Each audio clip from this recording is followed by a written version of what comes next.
बिस्मिल्लाहिर्रहमानिर्रहीम। अस्सलाम वालेकुम। Welcome to superior group of colleges, Dera Ghazi Khan campus. आज हम बेटा ऑर्गेनिक केमिस्ट्री 7वें चैप्टर का छठा लेक्चर जो है आज स्टार्ट करेंगे, जिसमें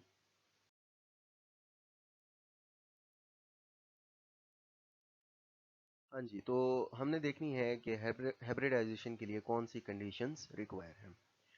इसमें बेटा एक तो है कि नेचर ऑफ ऑर्बिटल क्या है, एसपीडीएफ में से कौन से आपके ऑर्बिटल्स हाइब्रिडाइजेशन के अंदर इन्वॉल्व हैं। फिर दूसरे नंबर पर है जी, नंबर ऑफ ऑर्बिटल्स क्या है, कि कितने ऑर्बिटल्स इसमें इन्वॉल्व हैं।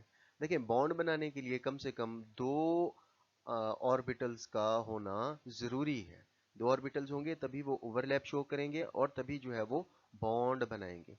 ये चीज़ आपने मॉलिक्यूलर ऑर्बिटल थ्योरी और वीबीटी वैलेंस बॉन्ड थ्योरी के अंदर चीज़ डिस्कस की हुई है कि for the bond formation there must be half filled atomic orbitals, कि एटम के आधे फिल जो है एटॉमिक ऑर्बिटल्स होने चाहिए, तब जाकर उनकी ओवरलैप होगी और उसी ओवरलैप से आपका कोवलेंट बॉन्ड बनेगा। तो नेचर ऑफ ऑर्बिटल है, उसके बाद की कितनी ऑर्बिटल्स की तादाद है, नंबर ऑफ ऑर्बिटल्स है। उसके बाद है जी, orbitals on single atom undergo hybridisation, कि हाइब्रिडाइजेशन के अमल से गुजरने के लिए ऑर्बिटल्स का एक ही एटम से ताल्लुक रखना जरूरी है, यानी वो सिंगल एटम से ताल्लुक रखते हों। Very little difference in energy of orbitals, कि हाइब्रिडाइजेशन शो करने वाले ये जो आपके ऑर्बिटल्स हैं इनकी एनर्जी में इंतहाई कम फर्क होना चाहिए। किस चीज का फर्क होना चाहिए, एनर्जी का। तीसरे नंबर पर है हाइब्रिड ऑर्बिटल्स आर डायरेक्शनल, यानी जब इनकी ओवरलैप हो जाएगी, बॉन्ड बन जाएगा, उसके बाद जो आपके ऑर्बिटल्स बनेंगे उन्हें हम क्या कहते हैं बेटा, हाइब्रिड ऑर्बिटल्स, और ये क्या होंगे, डायरेक्शनल। आखिरी इसका पॉइंट है, assumes the direction of dominating orbitals. अगर आप किसी भी मॉलिक्यूल की शेप या ज्योमेट्री को प्रेडिक्ट करना चाहते हैं तो आपको इसमें मौजूद जो डोमिनेटिंग ऑर्बिटल्स हैं उनकी डायरेक्शन को अज्यूम करना पड़ेगा, उनको फर्ज करना पड़ेगा, तब जाकर आप उसकी डायरेक्शन को, उसकी ओरिएंटेशन को आप आसानी से क्या कर सकेंगे, प्रेडिक्ट कर सकेंगे। अच्छा, अब इसमें जो लास्ट वाला पॉइंट है डोमिनेटिंग ऑर्बिटल्स वाला, इसकी एग्जांपल देख लें। जैसे अगर आपके पास sp3 हाइब्रिडाइजेशन है तो उसमें p ऑर्बिटल्स की तादाद 3 है और s ऑर्बिटल की तादाद 1 है, तो इसमें डोमिनेटिंग कौन सा होगा, p। क्यों, क्योंकि p ऑर्बिटल्स की तादाद क्या है, ज्यादा है। लेकिन इसी तरह से जब हम जाएंगे sp के अंदर तो वहां पर तो इक्वल कंट्रीब्यूशन है, यानी एक आपका s होता है और एक आपका क्या होता है, p ऑर्बिटल। लेकिन वहां पर भी आपकी जो डायरेक्शन है वो p ऑर्बिटल के जरिए मालूम की जाती है, क्योंकि वो डोमिनेटिंग होगा, s डोमिनेटिंग नहीं होगा। तो यहाँ पर आप के जहन में एक सवाल आएगा कि भाई वो कैसे, जब दोनों की कंट्रीब्यूशन ही इक्वल है, एक s है और एक p है, तो फिर एस जो है वो डोमिनेटिंग कैरेक्टर क्यों नहीं रखता, वो ज्योमेट्री ऑफ मॉलिक्यूल को प्रिडिक्ट करने में क्यों यूज नहीं होगा। तो उसका जवाब ये है कि पी ऑर्बिटल चूंकि डायरेक्शनल है, तीसरे पॉइंट के मुताबिक हाइब्रिड ऑर्बिटल जो होंगे वो डायरेक्शनल होने चाहिए। तो इट मींस पी ऑर्बिटल इसकी डेफिनेट डायरेक्शन है, डेफिनेट ओरिएंटेशन है, तो ये आपके होंगे डोमिनेटिंग। जबकि एस जो है हाइब्रिड ऑर्बिटल्स में से ये आपका नॉन डायरेक्शनल है, यानी इसकी कोई भी डायरेक्शन नहीं होती, तो यही वजह है, तो ये फिर डोमिनेटिंग ऑर्बिटल के तौर पर भी एक्ट नहीं करेगा। अब इस बात को हम थोड़ा सा मजीद समझ लेते हैं कि भी हाइब्रिडाइजेशन किस तरह से होती है। देखिए जी, फर्ज करें हमारे पास एक रेड कलर का लिक्विड है और इसको आपने मिक्स कर दिया 3 ब्लू कलर के लिक्विड्स के साथ। तो इन चारों को जब आपने मिक्स किया तो इनकी तादाद बाद में भी क्या होगी, सेम होगी। तो इन चारों को, जिसमें एक रेड लिक्विड है और 3 आपके ब्लू लिक्विड्स हैं, तो आपने इनको मिक्स किया, मिक्स करने के बाद जो आपके पास प्रोडक्ट आया जी, वो आया पर्पल कलर। अब इसमें किसी भी कलर की इंडिविजुअल आइडेंटिटी बरकरार नहीं रही। ना तो पर्पल कलर के अंदर आपको रेड कलर नजर आ रहा है प्योर, ना आपको ब्लू कलर नजर आ रहा है प्योर।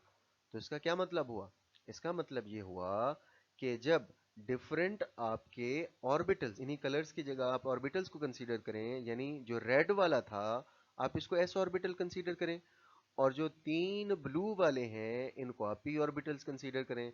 यानी एक s और 3 p ऑर्बिटल्स जब आपस में मिले तो उससे sp3 हाइब्रिड ऑर्बिटल्स बने। यानी मिक्सिंग से पहले इनकी तादाद 3 और 1 4 थी, और मिक्सिंग के बाद ये वैसे ही होने चाहिए।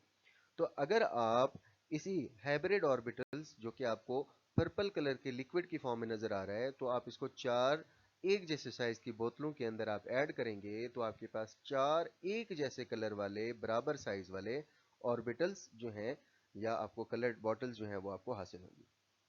तो आप इसको फिर से जरा समझें कि S को आप कंसीडर करें कि जी आपका ये क्या है, रेड कलर S ऑर्बिटल है।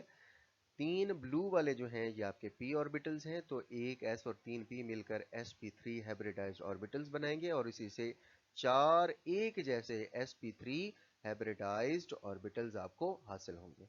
ठीक हो गया जी। ये देखें, रेड की जगह पर आप अज्यूम करें कि आपके पास 2s है। 3 ब्लू की जगह पर आप कंसीडर करें कि आपके पास 3 जो है वो p के ऑर्बिटल्स हैं, 2px 2py और 2pz, और इससे जो है आपके तीनों के तीनों हाइब्रिडाइज्ड ऑर्बिटल्स बन जाएंगे। तो ये पर्पल कलर के नीचे जो डायग्राम दी गई है, तो इसका जो अपर वाली रो है इसमें 4 के 4 इलेक्ट्रॉन्स कार्बन एटम के हैं जो कि हाइब्रिडाइज स्टेट में हैं, और इन चारों ने sp3 हाइब्रिडाइज ऑर्बिटल्स बनाए हुए हैं। अब ये मजीद बॉन्ड बना सकते हैं, क्यों? क्योंकि अकॉर्डिंग टू वीबीटी ये आपके अनपेयर्ड वैलेंस शेल के ऑर्बिटल्स हैं। तो ये अनपेयर्ड होंगे तो ये पेयरिंग की तरफ जाएंगे, और पेयरिंग के लिए जरूरी है कि कोई ऐसा एटम आए जिसके वैलेंस शेल में एक इलेक्ट्रॉन हो। तो इसमें हाइड्रोजन भी आ सकता है और क्लोरीन भी आ सकता है। हाइड्रोजन इस केस में आएगा क्योंकि उसके वैलेंस शेल में एक इलेक्ट्रॉन है। क्लोरीन एक इस केस में आएगा क्योंकि क्लोरीन के वैलेंस शेल में एक इलेक्ट्रॉन की डेफिशिएंसी है। तो वहां पर ये एक एक इलेक्ट्रॉन की क्या कर देगा जी, शेयरिंग करने के बाद ये अपने आप को पेयर कर देगा, और इस तरह से ये sp3 ओवरलैप जो है वो मीथेन मॉलिक्यूल के अंदर शो करेगा।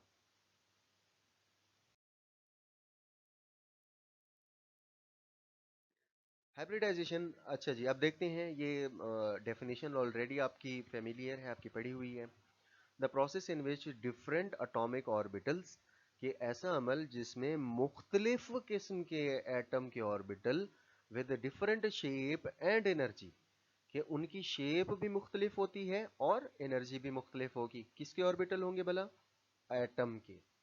अच्छा, इंटरमिक्स टू फॉर्म, आपस में मिलते हैं equivalent set of hybrid orbitals, तादाद में सेम हाइब्रिड ऑर्बिटल्स, यानी एटम के वो ऑर्बिटल जो मिक्स होने से पहले होंगे, मिक्स होने के बाद भी उनकी तादाद क्या रहेगी? सेम रहेगी। यानी इक्विवेलेंट सेट का मतलब है 4 आपके अनहाइब्रिडाइज्ड ऑर्बिटल्स थे तो उसी से 4 हाइब्रिड ऑर्बिटल्स बनेंगे। 3 अगर आपके अनहाइब्रिड ऑर्बिटल्स थे तो उसी से 3 आपके हाइब्रिड ऑर्बिटल्स बनेंगे, तो equivalent set of hybrid orbitals बनाएंगे। लेकिन इनकी शेप और एनर्जी अब क्या हो चुकी होगी? सेम हो चुकी होगी। ठीक है, तो हाइब्रिडाइजेशन को सादा अल्फाज में हम ऐसे कह सकते हैं कि एक ऐसा अमल जिसमें एटम के ऑर्बिटल जिनकी शेप और एनर्जी एक दूसरे से मुख्तलिफ होती है वो आपस में मिलते हैं। जितनी तादाद में वो मिलेंगे उतनी ही तादाद में आपके नए ऑर्बिटल्स बनेंगे, लेकिन उनकी शेप और एनर्जी क्या होगी? सेम। तो ये अमल मेरा बेटा क्या कहलाएगा? हाइब्रिडाइजेशन। इस कॉन्सेप्ट के बारे में बताने वाला जो साइंटिस्ट था, एक था जी पॉलिंग और दूसरा था स्लेटर। अच्छा, तो हाइब्रिडाइजेशन के कॉन्सेप्ट को समझने के लिए बेटा एक तो हमें ये समझना ज़रूरी है कि जो भी एटम है जो हाइब्रिडाइजेशन के अमल में से गुजर रहा है उसके इलेक्ट्रॉन्स एक्साइटेड स्टेट में हों। अगर उसके इलेक्ट्रॉन्स ग्राउंड स्टेट में होंगे, लोअर एनर्जी लेवल पर होंगे, तो वो आसानी से ओवरलैपिंग शो नहीं करेंगे। यही वजह है कि जब ये एक्साइटेड स्टेट में जाएंगे इनके मैक्सिमम इलेक्ट्रॉन्स अनपेयर्ड होंगे, और अनपेयर्ड इलेक्ट्रॉन होने की वजह से ये ज़्यादा से ज़्यादा बॉन्ड बनाएंगे। देखें फॉर एग्जांपल, जैसे आप इस कार्बन की एग्जांपल ले लें। कार्बन जो है बेटा, इसका एटॉमिक नंबर 6 होता है, जिसका मतलब है इसके वैलेंस शेल में कितने इलेक्ट्रॉन्स होंगे? 6। अगर आप इसकी कन्फिग्रेशन देखें तो 1s2 2s2 2p2 बनेगा। यानी एक इलेक्ट्रॉन आपका px में जाएगा और दूसरा py में, जबकि z आपका क्या होगा? एम्प्टी होगा। अब इस सूरत हाल में 2px के अंदर एक इलेक्ट्रॉन है और 2py के अंदर एक इलेक्ट्रॉन है। तो वीबीटी के मुताबिक जब ये ओवरलैप शो करेंगे तो इसके अनपेयर्ड या हाफ फिल्ड जो ऑर्बिटल्स हैं वो दो हैं। तो इस सूरत हाल में कार्बन की जो कन्फिग्रेशन है ग्राउंड स्टेट में, तो ये डाइवेलेंट है, यानी 2px और 2py को ये बॉन्ड बनाने के लिए यूज कर सकता है। 2pz एम्प्टी है, जबकि 2s जो है वो इसका पेयर्ड फॉर्म में है, तो वहां से इसके बॉन्ड बनना पॉसिबल नहीं है, तो इस फॉर्म में ये डाइवेलेंट होगा। लेकिन हमने तो पढ़ा हुआ है कार्बन जो है वो टेट्रावेलेंट है, चौथे ग्रुप से बिलोंग करता है और एट अ टाइम 4 बॉन्ड बनाने की सलाहियत रखता है। तो जब आप इसको एक्साइटेड स्टेट में लेकर जाएंगे तो इसके 2s के दो इलेक्ट्रॉन्स में से एक इलेक्ट्रॉन एक्साइट होकर एनर्जी लेकर प्रमोट हो जाएगा 2pz के अंदर, जो कि ऑलरेडी क्या था, एम्प्टी था।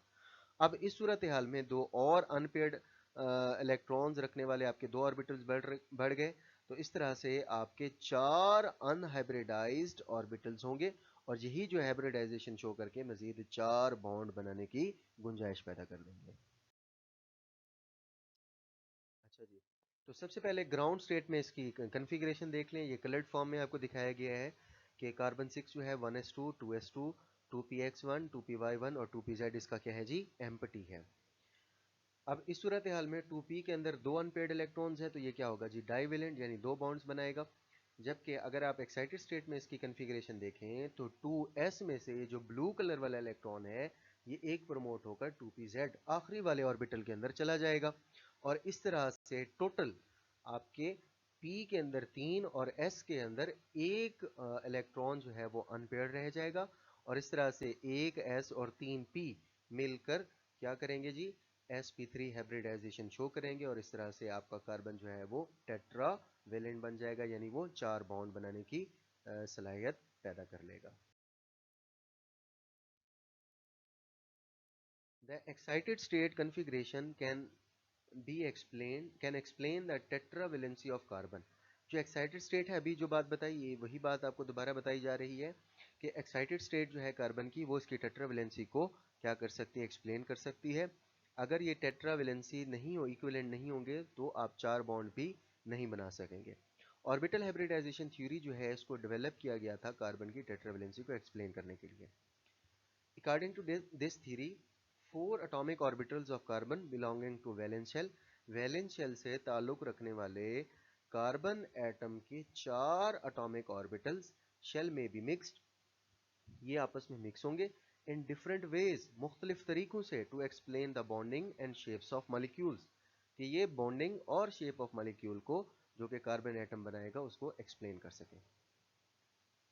अब इनकी नेचर और नंबर के लिहाज से हाइब्रिडाइजेशन की डिफरेंट टाइप्स हैं। अगर एक एस और 3p मिलेंगे तो sp3, इसी तरह से एक एस और 2p मिलेंगे तो sp2, एक एस और एक p मिलेंगे तो हाइब्रिडाइजेशन क्या बन जाएगी मेरा बेटा, sp। इसी तरह से अगर डी इन्वॉल्व हो जाएगा तो dsp2 dsp3 d2sp3। लेकिन आपके 7th चैप्टर के अंदर सिर्फ पहली 3 हाइब्रिडाइजेशन यानी sp3 sp2 और sp ही डिस्कस हमने करनी है और इसी को ही हमने समझना है। जबकि बाकी डी सीरीज वाली जो है वो हम चैप्टर नंबर 6 के अंदर ट्रांजिशन सीरीज के लिए या ट्रांजिशन एलिमेंट्स के लिए डिस्कस करेंगे।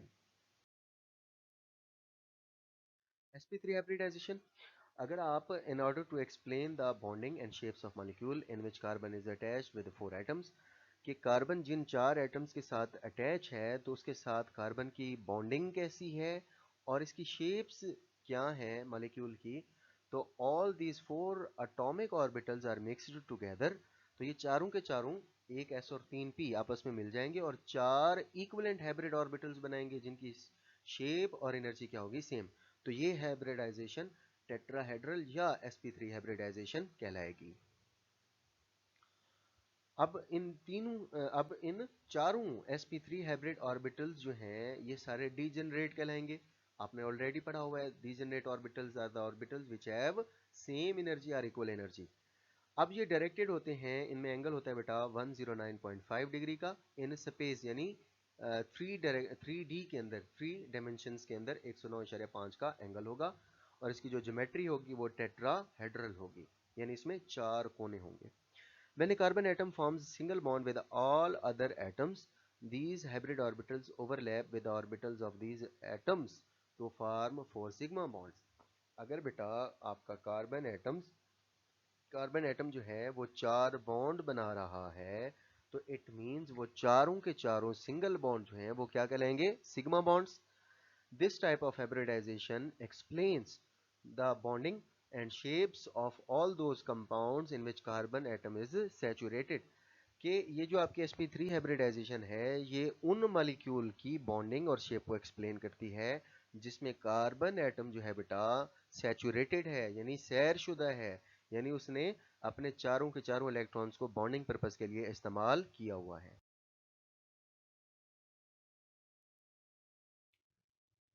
ये देखें बेटा, हाइब्रिडाइजेशन की आपको मिक्सिंग बताई गई है, ये ऑलरेडी आपका फेमिलियर कॉन्सेप्ट है। इसमें देखें एक एस दिखाया गया और 3 पी के ऑर्बिटल्स हैं, तीनों डिफरेंट डायरेक्शंस के अंदर हैं, एक्स वाई और जेड के लॉन्ग। जब इनकी आपस में मिक्सिंग होगी तो वीबीटी के मुताबिक आपको पता है जो ओवरलैप करने वाली लूप्स होती हैं वो साइज में बड़ी हो जाती हैं, जबकि नॉन ओवरलैपिंग लूप्स जो हैं वो साइज में छोटी हो जाती हैं। तो हम अपनी आसानी के लिए ज्योमेट्री या शेप ऑफ मॉलिक्यूल को मालूम करने के लिए लार्जर लूप्स को ड्रॉ करते हैं और स्मॉलर लूप को अपनी आसानी के लिए ड्रॉ नहीं करते। तो ये लास्ट में देखें टेट्राहेड्रल ज्योमेट्री इसमें बनी हुई है। अच्छा, मीथेन मॉलिक्यूल्स की फॉर्मेशन में 4 हाइब्रिड एटॉमिक ऑर्बिटल्स जो हैं वो बनेंगे कार्बन के, separately with 4 1s atomic orbital. यानी इसमें ये है कि जो आपके sp3 हाइब्रिडाइज्ड ऑर्बिटल्स 4 बन चुके हैं उनमें से हर एक जो है एक एक हाइड्रोजन की 1s के साथ ओवरलैप करेगा और इस तरह से उनमें sp3s ओवरलैप प्रोड्यूस होगी जो कि मीथेन का मॉलिक्यूल डेवलप करेगी। इसमें ज्योमेट्री भी टेट्राहेड्रल होगी और इसमें जो बॉन्ड एंगल है वो भी 109.5 डिग्री ही रहेगा। आगे है जी इथेन, CH3 इथेन मॉलिक्यूल है, इसमें 2 टेट्राहेड्रॉन बनेंगी। ठीक है, वो किस तरह से है वो आगे आपको दिखाते हैं।